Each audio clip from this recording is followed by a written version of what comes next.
There I was, climbing into a tornado shelter after my crush, with absolutely no plan of what I'd do next. I was acting purely on impulse, and it felt amazing. I felt sure he knew I'd climbed in after him, but I couldn't see anything, so I used the flashlight on my phone and realized he'd already gone down the stairs. The rain was really pouring now, so I closed the lid. The last thing I wanted was to flood the shelter. Not on a special night like tonight. I'd never been this close to James before. Just the two of us alone. Except we weren't alone. As soon as I closed the lid, I heard a girl's voice. No! I started panicking and decided this had been a stupid idea. I pushed the lid to climb back out, but it wouldn't open. No matter how hard I pushed it, it didn't budge. Oh my gosh, I was stuck.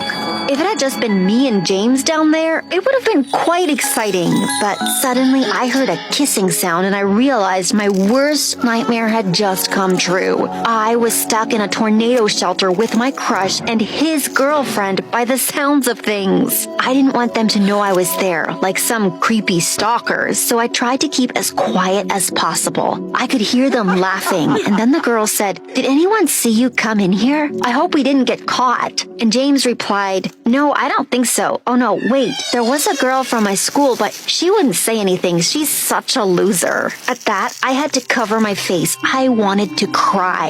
It felt like he'd shoved a knife through my heart. And then I felt angry. I had to get out of there. This was literally the most embarrassing situation to ever be in. And what would my parents think when they found out? I gave the lid one final push, but I pushed too hard. The next moment, I lost my footing and was rolling down the stairs. I landed with a thump and blacked out for a second. When I opened my eyes, James and his girlfriend were standing over me. They didn't even ask me if I was okay. James just looked down at me and said, "Did you follow me here? What are you playing at?" Then he turned to his girlfriend and said, "Come on, babe, let's bounce." Then they just left me lying there and headed up the stairs. I was about to tell them that we were trapped down there, but they'd soon discover it for themselves. I could hear James bashing on the lid of the shelter, but obviously it wouldn't open. And then he shouted down to me and asked if I'd done this and if I thought it was funny. No, James, I did not find this funny. I wanted to shout up at him. Gosh, what would he say if he knew how much I wished I were his girlfriend and not that dumb blonde girl? Then he started shouting about how he had to get out ASAP because the next day was his big football game that was going to guarantee him a scholarship to a top college. He said he had to get it, otherwise he'd be stuck in this stupid town forever. Oh no, disaster. And it was only just the beginning. I sat up and looked around with my flashlight on my phone and realized there was literally nothing down there except for some sandbags and an old scratchy blanket that looked like 1,000 bugs might be living in it. And then I realized I was shivering, like properly freezing cold. My phone was on 10%. Not that it mattered. There was absolutely no signal down there anyway. I didn't even have a bottle of water on me, and by the looks of things, James and his girlfriend had nothing either. Oh man. I held my breath as they came down the stairs. I was so scared of what they'd say to me. They were arguing, and James's girlfriend came right up to me and said, "This is all your fault. You've ruined everything." Truly, that felt like the most awkward moment of my entire life. James told her to try and calm down, and I learned her name was Amy. She must have gone to another school because I'd never seen her before. Neither of them had signal either, and soon they started screaming for help. I didn't want to tell them it was pointless. The rain was so loud, no one would hear us even if they were right above us. Eventually, I told them I was sorry, even though it wasn't my fault. I lied and told them I'd been trying to shelter from the rain because I'd forgotten my umbrella, but Amy didn't buy it.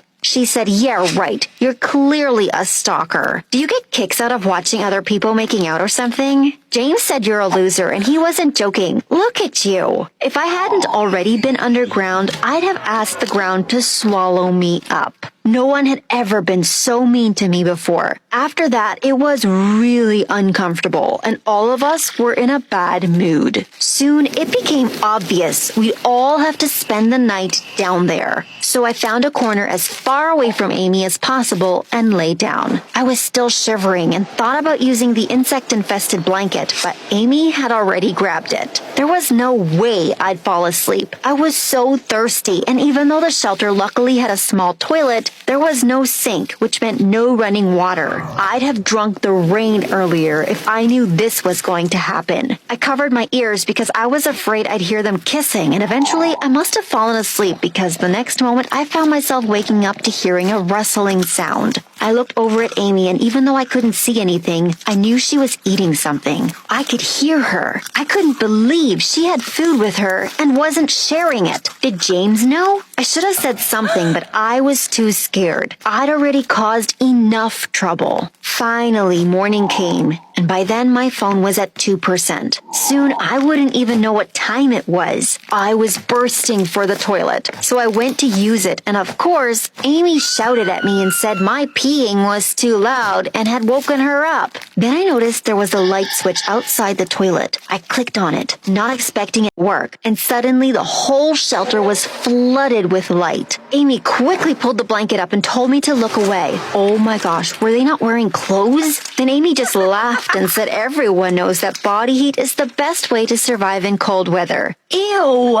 Once they got dressed, I realized how pretty Amy was, and it really annoyed me. How could I have thought James would ever be interested in someone like me when he had Amy? I ran up the stairs and tried to push the lid again, but then I just sat there waiting for people to arrive at school. Then I'd scream my head off. Plus, I didn't want them to look at me. I felt so insecure about my running clothes, and I hadn't even shaved my legs. I didn't want James noticing. I could hear the school bell and feet walking over us, but no one heard me scream. How long would we be down here? James was complaining about being hungry, and Amy too, but I knew Amy had eaten something in the night. She was a liar. We started looking around the place to see if we could find anything, and James suddenly sounded happy. Under the sandbags, he'd found some old bottles of water. The water looked disgusting, but I'd have drunk anything by that point. Both James and I downed like a liter each, but Amy refused. Suit yourself, I thought. Then about an hour later, I started getting a weird pain in my stomach. Oh no, there was no toilet paper. This couldn't be happening. I had to run and almost puked my guts up.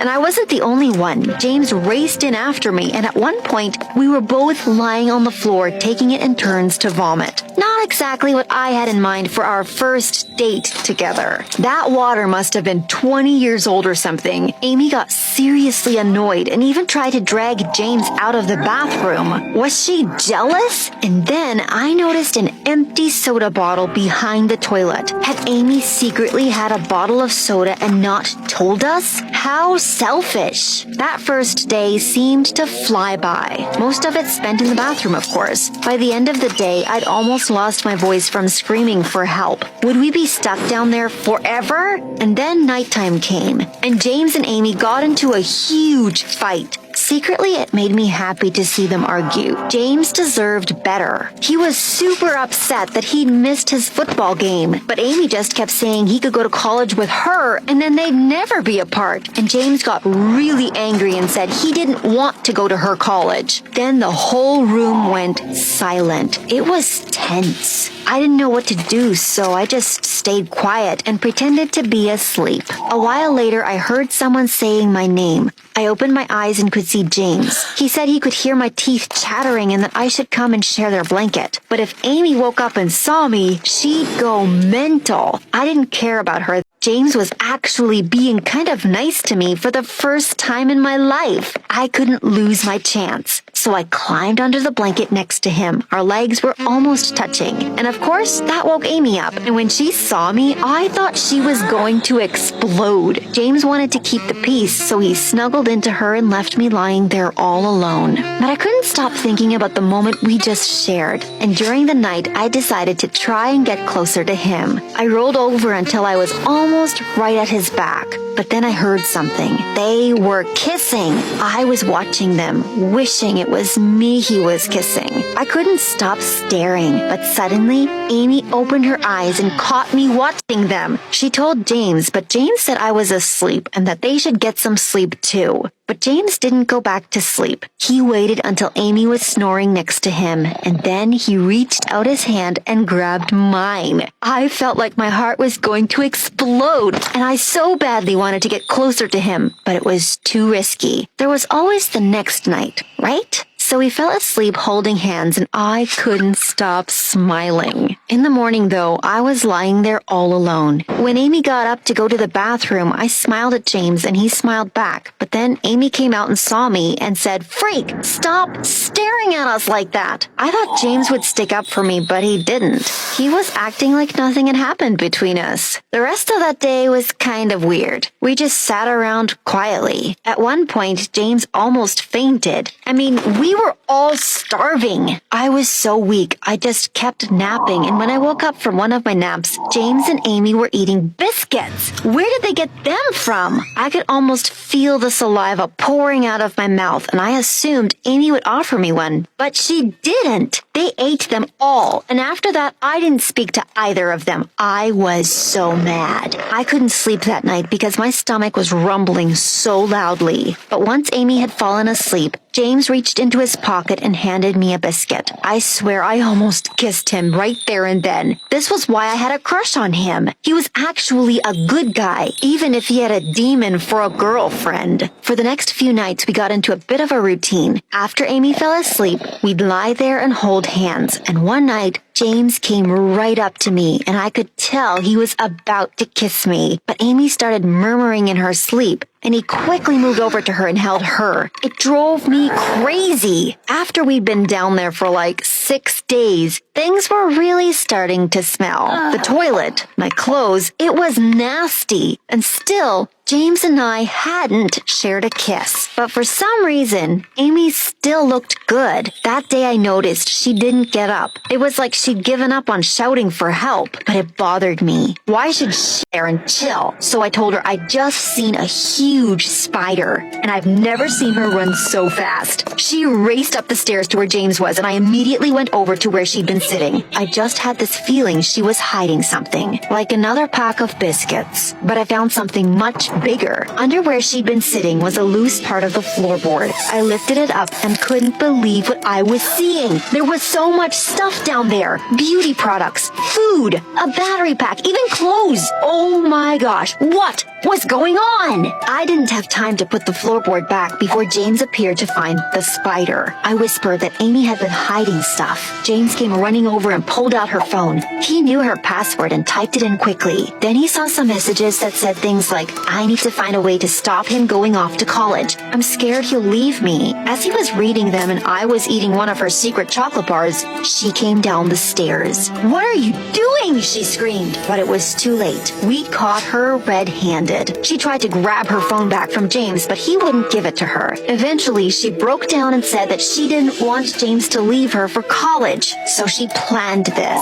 But she had only meant for them to be stuck down there for 1 or 2 days. Then she said I'd ruined it all by turning up and getting them locked in here. But there was something else. While she'd been talking, I'd been digging around, and inside a pair of her socks was a key. I held it in my hands and watched as James went crazy at Amy. He said he couldn't believe he dated such a psycho and that she'd officially ruined his life. Then the best part of all, he turned to me and apologized. He said he was sorry he treated me so badly, but actually he'd realized how amazing I was and had enjoyed our sneaky hand-holding sessions while Amy slept. At that, Amy went berserk. She ran towards me and I quickly jumped away. Then I watched as she dug around inside her secret hiding place. "Looking for this?" I asked, swinging the key in my hand. Then I turned to James and said, "She's been hiding this key the whole time." Before Amy could get to it, I ran up the stairs and undid the lock. James was right behind.